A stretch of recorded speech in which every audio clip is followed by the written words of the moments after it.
Hello friends, কৃষক বন্ধু প্রকল্পের নাম নথিভুক্ত নতুন কিংবা পুরনো সকল কৃষকদের জন্য অবশেষে একটা খুব বিরাট বড় সুখবর চলে আসে। কেননা কৃষক বন্ধু প্রকল্পের মাধ্যমে আগামী কিস্তি অর্থাৎ খরিফ কিস্তির জন্য কিন্তু রাজ্য সরকার খুব শীঘ্রই ব্যাঙ্ক অ্যাকাউন্টে কৃষকদের টাকা পাঠাতে চলেছেন। এখানে কিন্তু কৃষকদের গোটা রাজ্যের কৃষকদের ব্যাঙ্ক অ্যাকাউন্টে 2,000 টাকা থেকে শুরু করে 5,000 টাকা এই কিস্তিতে পেয়ে যাবেন। এবং আপনারা জানেন কৃষক বন্ধু প্রকল্পের টাকা কিন্তু বছরের দুটি কিস্তিতে সর্বোচ্চ 10,000 টাকা এবং সর্বনিম্ন 4,000 টাকা কৃষকদের ব্যাঙ্ক অ্যাকাউন্টে প্রত্যেক বছরে দুটি কিস্তির মাধ্যমে রাজ্য সরকার পাঠিয়ে থাকে।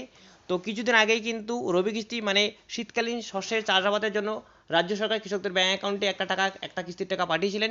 এবারে কিন্তু আর কিছুদিন পরেই কৃষকদের ব্যাঙ্ক অ্যাকাউন্টে আগামী কিস্তি অর্থাৎ খরিফ শস্যের জন্য কৃষকদের ব্যাঙ্ক অ্যাকাউন্টে টাকা পাঠাতে চলেছেন রাজ্য সরকার, যেখানে কিন্তু এই শুধুমাত্র খরিফ শস্যের জন্য কৃষকদের ব্যাঙ্ক অ্যাকাউন্টে সর্বনিম্ন 2,000 টাকা থেকে শুরু করে সর্বোচ্চ 5,000 টাকা ঢুকে যাবে। এবং আপনাদের জানিয়ে দিই, যে সকল কৃষকরা 1 একর কিংবা তার বেশি সংখ্যক জমি দিয়ে কৃষক বন্ধু প্রকল্পের নাম নথিভুক্ত করিয়ে রেখেছেন, সেই সকল কৃষকদের ব্যাঙ্ক অ্যাকাউন্টে এই খরিফ কিস্তিতে একবারেই 5,000 টাকা করে ঢুকে যাবে। এবং যে সকল কৃষকগণেরা 1 একর এবং তার একদম কম জমি দিয়ে কৃষক বন্ধু প্রকল্পে আবেদন করেছেন, সেই সকল কৃষকদের ব্যাঙ্ক অ্যাকাউন্টে 2,000 টাকা থেকে শুরু করে আপ টু 5,000 টাকা পর্যন্ত ঢুকে যাবে।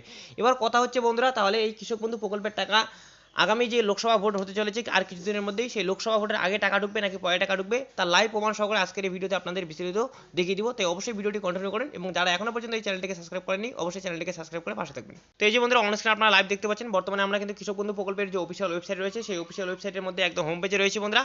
তো আপনিও কৃষকবন্ধু.net এই লেখাটি লিখে গুগল ক্রোম ব্রাউজারে সার্চ করে দিলে কৃষক বন্ধু প্রকল্পের অফিসিয়াল ওয়েবসাইটে চলে আসবেন, অথবা ভিডিও ডেসক্রিপশন বক্সে লিঙ্ক দিয়ে রাখছি, আপনারা চাইলে সেখানে ক্লিক করলে এই পেজে চলে আসবেন। এখানে এসে যদি একটু নিচের দিকে স্ক্রল ডাউন করেন বন্ধুরা, তাহলে কিন্তু এখানে একটা আপনারা অপশন পেয়ে যান নথিভুক্ত কৃষকের তথ্য নামে। নথিভুক্ত কৃষকের তথ্য নামে এই অপশনটাতে ক্লিক করা মাত্রই আপনাকে কিন্তু পরবর্তী পেজে নিয়ে যাবে, আপনার সামনে হুবহু এরকম ইন্টারফেস খুলে যাবে। তো এখান থেকে আপনার যে স্ট্যাটাস রয়েছে কৃষক বন্ধু প্রকল্পের, যে আপনি খুব শীঘ্রই টাকা ব্যাঙ্ক অ্যাকাউন্টে পাবেন কিনা, এটা চেক করার জন্য আপনাকে কি করতে হবে, উপরে দেখতে পাচ্ছেন সিলেক্ট অপশন নামে একটা অপশন রয়েছে, এখানে ক্লিক করার পরে এখান থেকে আপনি ভোটার কার্ড কিংবা আধার কার্ড যে কোনো একটা সিলেক্ট করবেন। এটা সিলেক্ট করার পরে বন্ধুরা আইডি কার্ড নাম্বার রয়েছে, সেখানে কিন্তু সেই নাম্বারটা আপনাকে এখানে টাইপ করে দিতে হবে। মানে ভোটার কার্ড সিলেক্ট করলে এখানে ভোটার কার্ড বসিয়ে দিবেন, কিংবা এখানে যারা আধার কার্ড সিলেক্ট করবেন তারা কিন্তু নিচের করে আধার কার্ড নাম্বারটা বসিয়ে দিবেন। তারপরে আই এম নট এর উপর এই অপশনটিতে চেক বক্সে ক্লিক করার পরে নিচে সার্চ নামে একটা অপশন রয়েছে, এখানে ক্লিক করলে আপনার যে স্ট্যাটাস রয়েছে কৃষক বন্ধু সেটা কিন্তু ওপেন হয়ে যাবে। এবার স্ট্যাটাস ওপেন হওয়া মাত্রই আপনারা কিন্তু পুরনো কৃষকরা এখানে আপনাদের অল তথ্য দেখতে পাবেন বন্ধুরা। তো ডান দিকে একটু যদি স্লাইড করেন তাহলে দেখবেন স্ট্যাটাস কিন্তু পুরনো কৃষকদের এখানে অ্যাপ্রুভ দেখাবে এরকম করে, এবং পাশে যে ট্রানজেকশন স্ট্যাটাসের একটা ঘর থাকবে সেখানে কিন্তু লেখা থাকবে ট্রানজেকশন সাকসেস। অর্থাৎ এটার মানে হচ্ছে আপনারা যে সকল কৃষকগণদের এখানে ট্রানজেকশন সাকসেস দেখাচ্ছে, তার মানে আপনাকে বুঝতে হবে অলরেডি আপনি কিছুদিন আগে যে কৃষক বন্ধু প্রকল্পের রবি কিস্তির টাকাটা পাঠানো হয়েছিল সেই কিস্তির টাকা আপনারও ব্যাঙ্ক অ্যাকাউন্টে ঢুকে গেছে, এই কারণে কিন্তু আপনাদের এখানে ট্রানজেকশন সাকসেস দেখাচ্ছে। তো এরপরে যখন আর কিছুদিন পরে খারিফ শস্যের টাকা কৃষকদের অ্যাকাউন্টে পাঠানো হবে, তখন কিন্তু এখানে ট্রানজেকশন সাকসেস এই লেখাটা উঠে গিয়ে এখানে বিভিন্ন রকম আপডেট চলে আসবে।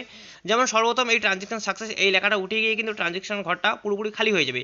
তারপরে এখানে আপনারা জানেন পুরনো কৃষকগণরা যারা আছেন এবং আমার রেগুলার ভিডিও যারা দেখেন বন্ধুরা, তারা কিন্তু খুব ভালো মতোই জানেন এখানে কিন্তু এই লেখাটা উঠে যাওয়ার পরে এখানে সর্বপ্রথম এডি আপলোডেড হবে, তারপরে কিন্তু এখানে ডিডি অ্যাপ্রুভ দেখাবে, তারপরে কিন্তু আপনাদের ব্যাংকের তথ্য ভেরিফাই করার পরে অ্যাকাউন্ট ভ্যালিড শো হবে এই ট্রানজেকশন স্ট্যাটাসের ঘরে, তারপরে কিন্তু আপনাদের ব্যাঙ্ক অ্যাকাউন্টে খারিফ কিস্তির টাকা ঢুকে যাবে। তো খারিফ কিস্তির টাকার দেওয়ার যে পিরিয়ড সেই পিরিয়ড কিন্তু সাধারণত এপ্রিল থেকে শুরু করে অক্টোবর মাসের মধ্যে দেওয়া হয়। তবে আমরা দেখেছিলাম 2020 সালে এবং 2021 সালে এই খারিফ কিস্তির টাকা কিন্তু কৃষকদের ব্যাঙ্ক অ্যাকাউন্টে সাধারণত জুন মাসে ঢুকেছিল।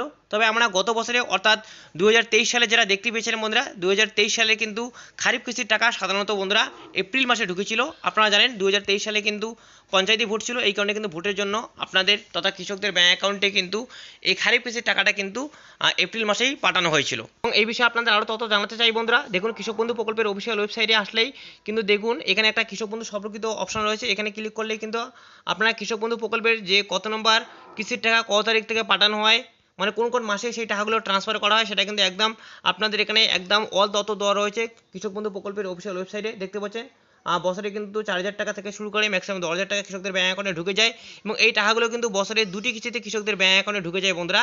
এবার কথা হচ্ছে দেখুন কৃষক বন্ধু প্রকল্পের টাকা এইবারে যে আপনারা খারিফ কিস্তির টাকাটা পেতে চলেছেন সেটা কিন্তু এপ্রিল থেকে শুরু করে অক্টোবর মাসের মধ্যে আপনাদের ব্যাঙ্ক অ্যাকাউন্টে ঢুকবে। এবং 2020 এবং 21 সালের যে ডাটা আপনাদের তুলে ধরলাম সেখানে কিন্তু দেখেছিলাম জুন মাসে কৃষকদের ব্যাঙ্ক অ্যাকাউন্টে এই টাকা ঢুকেছিল, এবং 2023 সালে খারিফ কিস্তির টাকা কিন্তু এপ্রিল মাসে কৃষকদের ব্যাঙ্ক অ্যাকাউন্টে ঢুকেছিল। তবে এখন অবধি যেটা মিডিয়া রিপোর্টস অনুযায়ী তথ্য উঠে আসছে বন্ধুরা, সেখানে কিন্তু পরিষ্কার জানানো হয়েছে যে এবারে লোকসভা ভোটের আগে কৃষকদের কৃষকদের ব্যাংক অ্যাকাউন্টে টাকা ঢোকার চান্স অনেকটাই কম। কিছু মিডিয়া রিপোর্টস অনুযায়ী এমনটাই তথ্য উঠে আসে। তো পরবর্তীতে আপনাদের নিয়ে কৃষক বন্ধু প্রকল্পের আরও যেন কোনো অফিসিয়াল তথ্য উঠে আসে যে কৃষক বন্ধু প্রকল্পের টাকা এক্স্যাক্টলি কোন মাসে কত তারিখে মমতা ব্যানার্জি টাকা কৃষকদের অ্যাকাউন্টে ট্রান্সফার করবেন, এই নিয়ে কোনো অফিসিয়াল তথ্য আসলে অবশ্যই সেটা আমি আপনাদের ভিডিও বানিয়ে ইনফর্ম করে দেবো। তবে এই নিয়ে আপনার কি মূল্যবান বক্তব্য রয়েছে যে কৃষক বন্ধু প্রকল্পের টাকা ভোটের আগে ঢুকবে নাকি পরে ঢুকবে, সেটা অবশ্যই আপনার ব্যক্তিগত মতামত কমেন্টের মাধ্যমে জানিয়ে দিবেন। তো ভিডিওতে এটাই আপনার দরকার ছিল। সো ভিডিও উপকারে আসলে অবশ্যই একটি লাইক এবং বন্ধুদের সাথে শেয়ার করে দিয়ে ততদিকে ছড়িয়ে দিবেন। ততদিনে ভালো থাকবেন, সুস্থ থাকবেন। দেখা হচ্ছে খুব শীঘ্রই পরের ভিডিওতে। ধন্যবাদ।